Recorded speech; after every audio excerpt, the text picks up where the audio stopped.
So, okay, today's April 14th, 2022, and I am just halfway excited because we have 7 more days left. I'm gonna rush through this exercise because I'm not sure if it's going to be a passion shower tonight, and if it is, I definitely want to get this exercise in before a rain stop by or something, before it rains.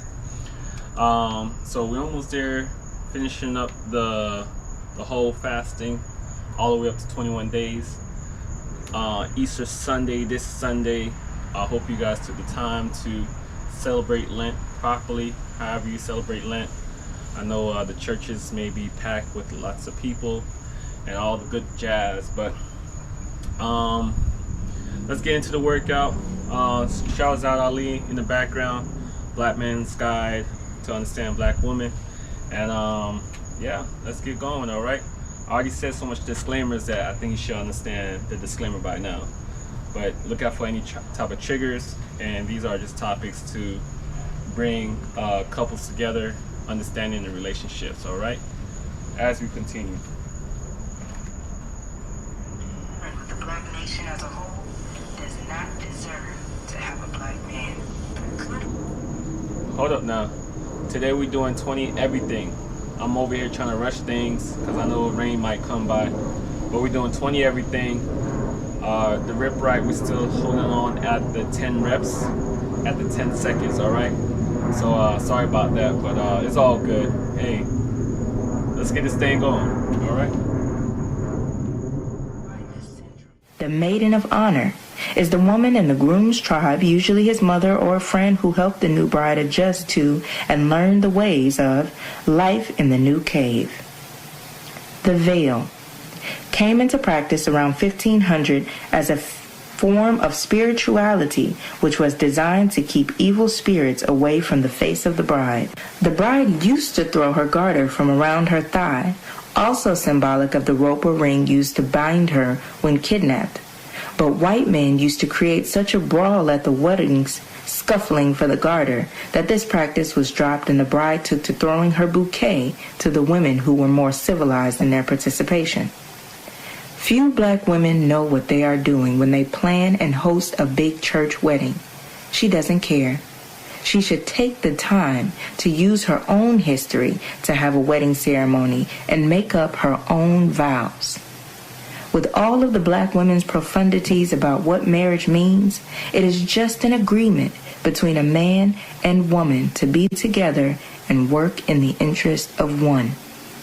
It is a commitment concerning daily living between both families. The idea of separating, moving away, cleaving to each other is not an idea from the history of blacks.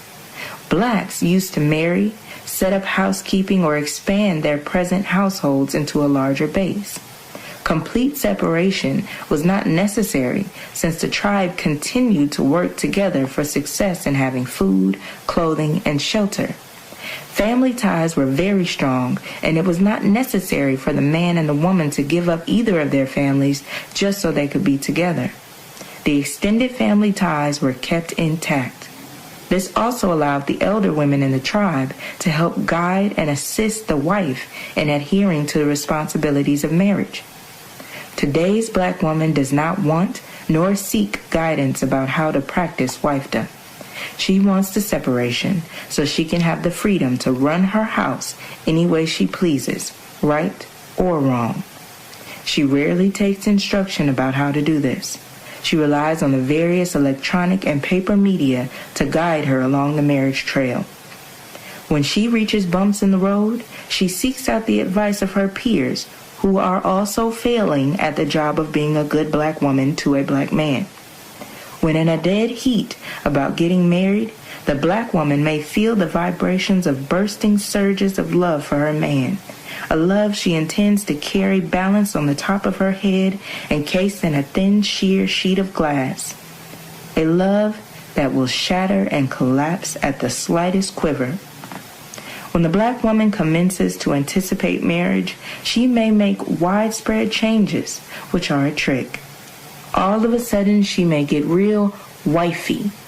She'll cook homemade meals, clean the house a lot, and perform any other feat designed to impress the black man into recognizing her as a good woman who can perform the necessary duties. She knows that this is the kind of behavior he wants from a woman, so she kicks in and does the things she is sure will please him. And it does. Eventually, he will pop the question, except he really doesn't pop the question as much as the black woman makes the suggestion and leans on him until he agrees. This short period in which the black woman makes heaven for the black man proves that she knows how, but she does the right things for the wrong reasons. Her motivation is treachery and therefore short-lived. Her sometimes abrupt halt to the good treatment is a normal evolution to her, and she feels that he should have known what the deal was from the get-go.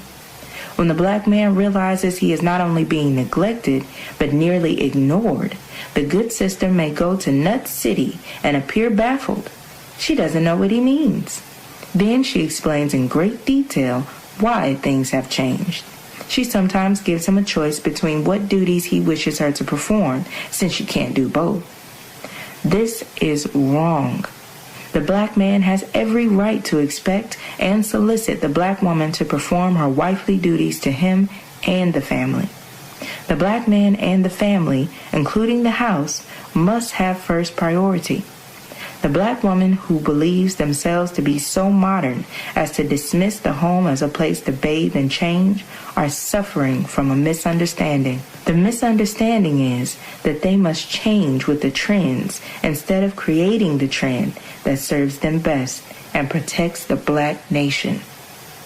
Any black woman who is not concerned with the black nation as a whole does not deserve to have a black man. The good wife syndrome.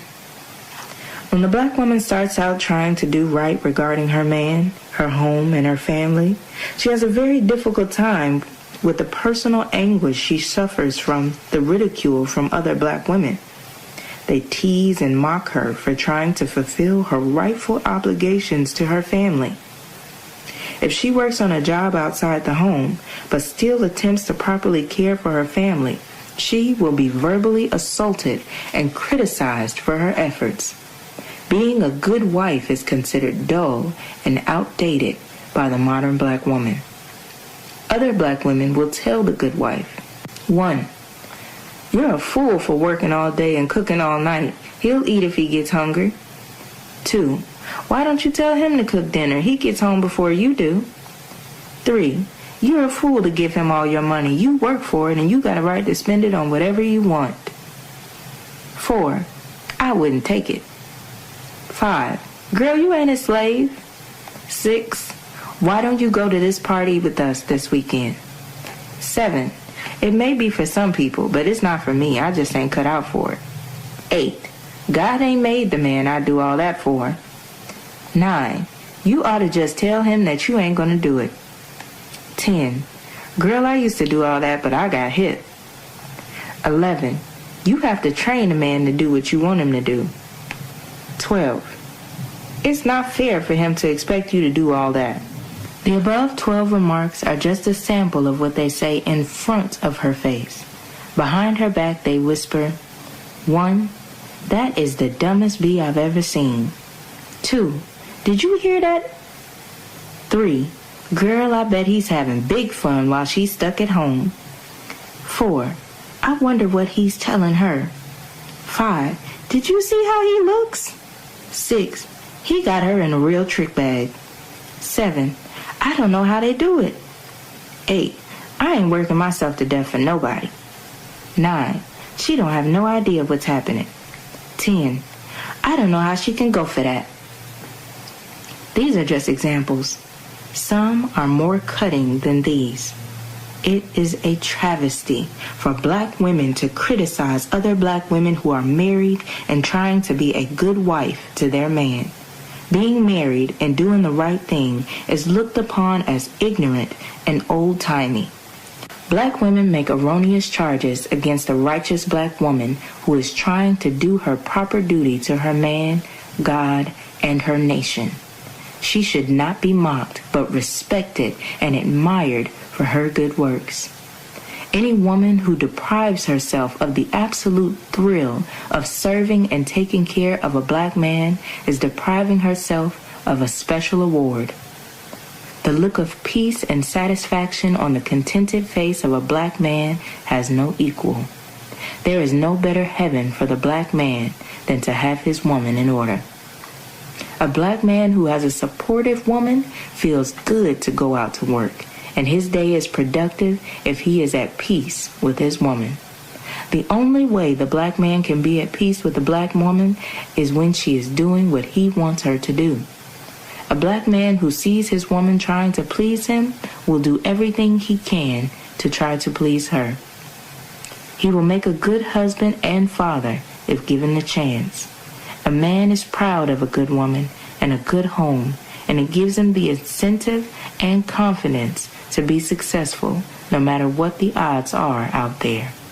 If he knows that when he comes home, he has the tender touch and attention of his woman waiting for him, the black man is the only one who knows what it takes to make the black woman happy, because she has no idea what real happiness is.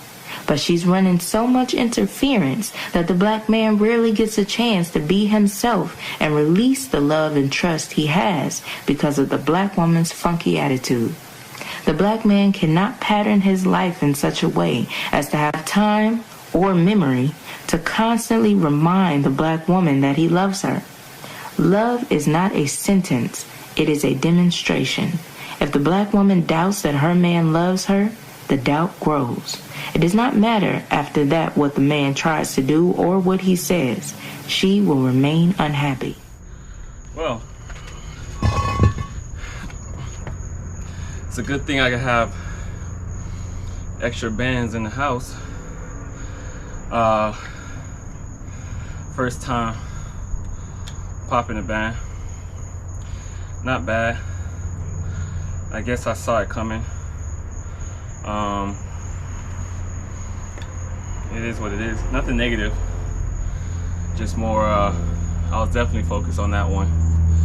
But let's put that in the category of imperfection. It's okay. Like I said, I have extra bands inside the house, so I put that on so I can continue tomorrow. Definitely a quicker exercise today. I just had probably much a 20-minute late start. No reason. Just normally I'll have my walk and jog done at a certain time so I can be back here, set up everything, and start recording and things like that. But today's day 14. Got 7 more days to go. So definitely excited on pushing through in this journey. The habit is there, you know. The gratitude is there, the purpose is there, the exercise is there, the strength, the wisdom. I hope you guys are liking the audiobook of Shahrazad Ali. Just a reminder, this information is at least try to get through 80% of it. I think for myself, not really asking for 100% to be exactly what she's saying. It's just more getting to the point of talking about those difficult topics. Because it seems like if we're not talking about it, there's no foundation. When there's no foundation, everybody doing what they're doing. And then when stuff doesn't go as planned, somebody got hurt, domestic violence, something in the nature that it was a lack of communication, lack of understanding, lack of trustworthiness. You know, those are the results of the community. I'm pretty sure if we came into a world that was just straight honesty, you know, this is what I like. I like interacting with lots of women. I don't want to settle down with one woman. You know, a woman saying, you know, I don't want to interact with one guy. I want to interact with a lot of guys. You know, a woman say, you know, I don't want a family. I don't want to get married. Just straight honesty. Same thing with men. Straight honesty, you know. Do you see yourself, men, do you see yourself not leaving the household, man, do you see yourself being very accountable on what's best for you and the ones and with the people around you? You know, I'm most likely talking to men when it comes to this documentary, because I think men, when they're in a mature state of mind, they could pick up on things real quick and see the logic behind it. Hopefully they may compromise on whatever their faith and beliefs are, that they compromise with some different ideas. And sometimes if you see there's some men out there that just straight, they're not compromising on nothing. You know, that's just how they is, that's how they think, and at least they're honest with themselves, and people around him could adapt to his actions or his characteristics. So with that being said, you guys take care. See you guys on the next one. I hope you guys exercising. Have a great night.